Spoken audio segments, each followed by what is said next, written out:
اسلام پاک دامنی کا دین ہے، اسلام پاکیزگی کا دین ہے، اسلام عفت کا دین ہے، نکاح پاکیزگی کو قائم رکھتا ہے۔ عام طور پہ جب ایسی باتیں کی جاتی ہیں تو ایک پہلو پیش نظر ہوتا ہے، دوسرا پہلو نہیں پیش نظر ہوتا۔ مثلا میں نے سنا ہے کہ اس رمضان میں ٹیلی ویژن پر کچھ مسالک کے علماء بیٹھ کے ایک گفتگو کرتے رہے ہیں کہ نکاح متعہ جائز ہے یا نہیں۔ تو اس میں جو فریق مخالف تھے انہوں نے اپنے حوالے سے دلائل دیے بے نکاح متعہ جائز ہے، یعنی 2 دن کے لیے نکاح کر لیا، 1 ہفتے کے لیے نکاح کر لیا۔ تو مجھے ایک دوست جو بات سنا رہے تھے انہوں نے کہا جی جو فریق مخالف تھا اس نے بڑے دلائل دیے کہ وقتی نکاح کرنا، ہمیشہ کے لیے نہیں، 2 دنوں کے لیے، 10 دنوں کے لیے، 1 ہفتے کے لیے نکاح کرنا جسے وہ متع کہتے ہیں، فریق مخالف نے ثابت کیا کہ یہ جائز ہے۔ اب جو دوست بیان کر رہے تھے میں نے ان سے کہا کہ آپ نے ایک پہلو دیکھا ہے، اور عام طور پہ مرد جب اس کو بیان کرتا ہے تو اپنے حوالے سے ہی وہ دیکھ رہا ہے کہ شاید مجھے 2 دنوں کے لیے نکاح کی اجازت مل گئی ہے، کیا آپ اپنی بیٹی کو بھی یہ سہولت دیں گے؟ وہ عالم جو، میں تو اسے عالم نہیں کہوں گا، جو ٹیلی ویژن پہ بیٹھ کے کہہ رہا ہے جی 1 ہفتے کے لیے نکاح جائز ہے، تو اگر آپ اس سے ہی کہتے کہ تم اپنی بیٹی کا 1 ہفتے کے لیے میرے ساتھ نکاح کر دو، ہفتے کے بعد آ کے لے جانا۔ اب مجھے بتائیں جس گھر کے بارے میں یہ بات ہو کہ یہاں 2 دنوں کے لیے 1 ہفتے کے لیے عورت مل جاتی ہے، اس گھر میں اور چکلے میں کوئی فرق رہ جائے گا؟ تو پھر یہ متع کیا بنا رہا ہے معاشرے کو؟ بے حیائی کو کہاں پہنچا رہے ہیں؟ یہ تو دین کے غلاف میں لپیٹ کے زنا کو دیا جا رہا ہے۔ غلاف اوپر دین کا ہے اور نیچے بے حیائی ہے۔ قرآن پاک نے کہا وَلَا تَقْرَبُوا الزِّنَا اِنَّهُ كَانَ فَاحِشَةً وَسَاءَ سَبِيلًا، فرمایا زنا کے قریب بھی نہ جاؤ، یہ بے حیائی ہے اور برا راستہ ہے۔ وَسَاءَ سَبِيلًا، ایک ٹریک وہ ہوتا ہے جس پہ آدمی چڑھتا ہے خوشیوں تک پہنچتا ہے، کامیابیوں تک پہنچتا ہے، ذہنی سکون، قلبی سکون، دنیا کا سکون، آخرت کا سکون۔ ایک راستہ وہ ہے جس پہ آدمی چڑھتا ہے 2 جہانوں کی ناکامی۔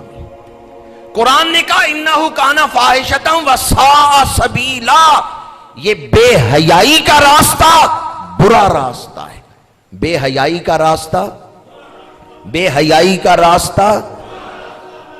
بخاری شریف میں حدیث پاک ہے، میرے آقا کریم نے فرمایا 2 فرشتے آئے مجھے اٹھا کے لے گئے، میں نے ایک جگہ مشاہدہ کیا، بہت بڑا تنور ہے، نیچے سے وسیع ہے، اوپر سے تنگ ہے، میں نے دیکھا اس میں آگ جل رہی ہے اور آگ کے علاوہ بڑے تیز ہیں، اس میں مرد اور عورتیں مبتلائے عذاب ہیں، چیخ و پکار کر رہے ہیں، انہیں آگ اوپر اٹھاتی ہے تو وہ اوپر آ جاتے ہیں، پھر آگ نیچے جاتی ہے تو وہ آگ کے اندر دھنس جاتے ہیں، اور وہ چیخ و پکار کر رہے ہیں۔ یا رسول اللہ یہ کون لوگ ہیں؟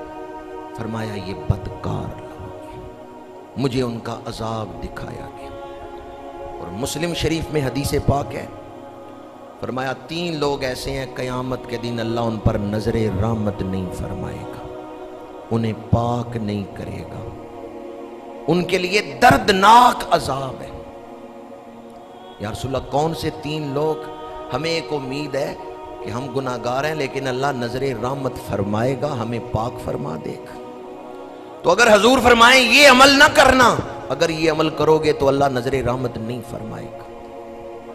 فرمایا بوڑھا زانی، جھوٹا بادشاہ اور متکبر فقیر، یعنی زنا، جھوٹ اور تکبر ہر حال ہی میں برے ہیں، لیکن اگر بوڑھا شخص زنا کرے وہ اللہ کی رحمت سے محروم کر دیا گیا، بادشاہ جھوٹ بولے اللہ کی رحمت سے محروم کر دیا، اور فقیر تکبر کرے اللہ کی رحمت سے محروم کر دیا گیا۔ انہ کان فاحشۃ وساء سبیلا۔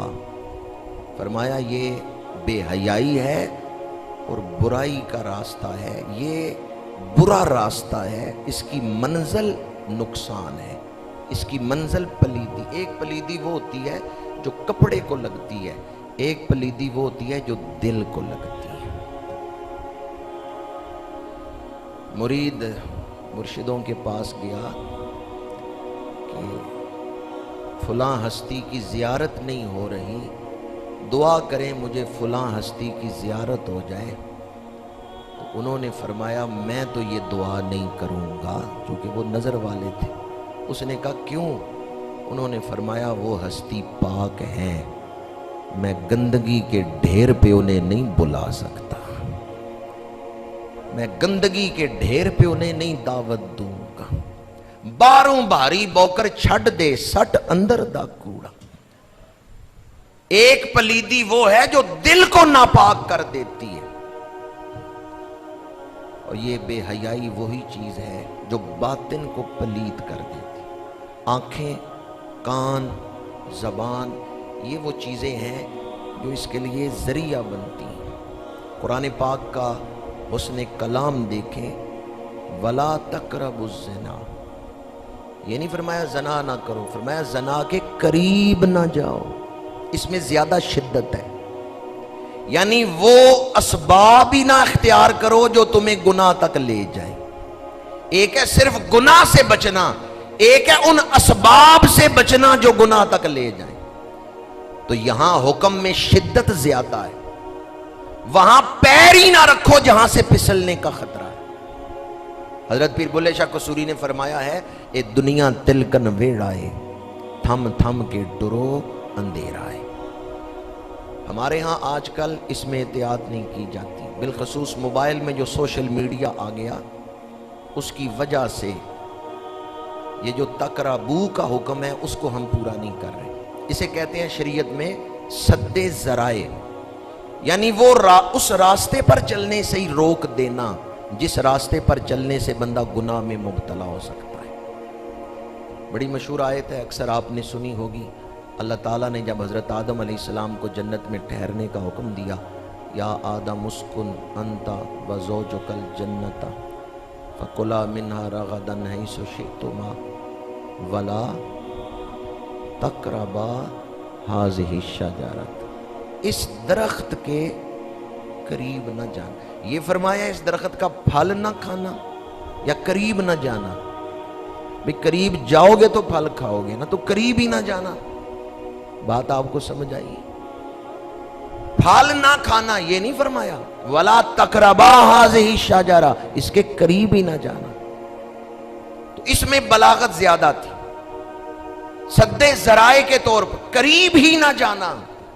پھل کھانا تو بات کی بات ہے، قریب جاؤ گے تو پھل کھاؤ گے، لہذا قریب ہی نہ جانا، یہ سد ذرائع کے طور پہ۔ ہمارے ہاں آج کل جب تک ہم اس بات کو، اس نقطے کو نہیں سمجھیں گے، محدث ابن جوزی فرماتے ہیں بعض لوگ کہتے ہیں کہ گناہ میرے اوپر اثر نہیں ڈالے گا، نحوست نہیں ڈالے گا اور میں اس سے بچ جاؤں گا۔ فرماتے ہیں تجھے کون سے سرخاب کے پر لگے ہیں کہ تو گناہ بھی کرے اور نحوست سے بھی بچے، گناہ بھی کرے اور نحوست سے بھی بچے۔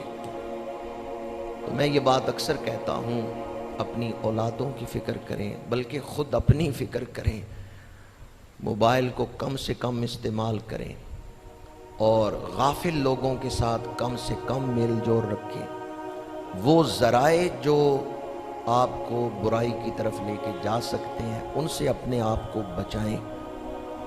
اس عورت نے یہ جو بیان دیا ہے کہ نکاح کی کیا ضرورت ہے، اس نے صراحتاً اسلام کے خلاف بیان دیا ہے، اسلامی تعلیمات کے خلاف بیان دیا ہے، اور دوسرے لفظوں میں اس نے زنا کو عام کرنے کی دعوت دی ہے کہ ٹھیک ہے تم صرف ریلیشن شپ سے ہی، پارٹنرشپ سے ہی آپس میں اکٹھے رہو۔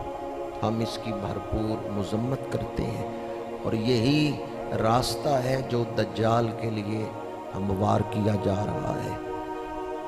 ماں اتنی پاکیزہ کردار کی ہو کہ اس کا رشتہ دیتے ہوئے باپ کہے میری بیٹی اندھی ہے، میری بیٹی گونگی ہے، میری بیٹی بہری ہے، کیا اس سے نکاح کرو گے؟ تو داماد یہ کہے ہاں مجھے قبول ہے، چونکہ میں نے ایک سیب اجازت کے بغیر کھایا ہے تو میں نے وہ معاف کروانا ہے۔ نکاح ہو گیا تو پھر اولاد غوث اعظم پیدا ہوئی ہے، پھر اولاد شہنشاہ بغداد سیدنا غوث اعظم۔ ماں 15 پارے روز صبح پڑھتی ہے تو بیٹا پھر قطب الدین بختیار کاکی بن رہا ہے۔ ماں عفت و پاک دامنی کا مجسمہ ہے، جو فرماتی ہیں عورت کی پاکیزگی پردہ اس میں ہے کہ نہ اسے کوئی دیکھے نہ وہ کسی کو دیکھے، تو پھر اس ماں کے گود میں بیٹھا شہیدوں کا سردار امام حسین پیدا ہوتا ہے۔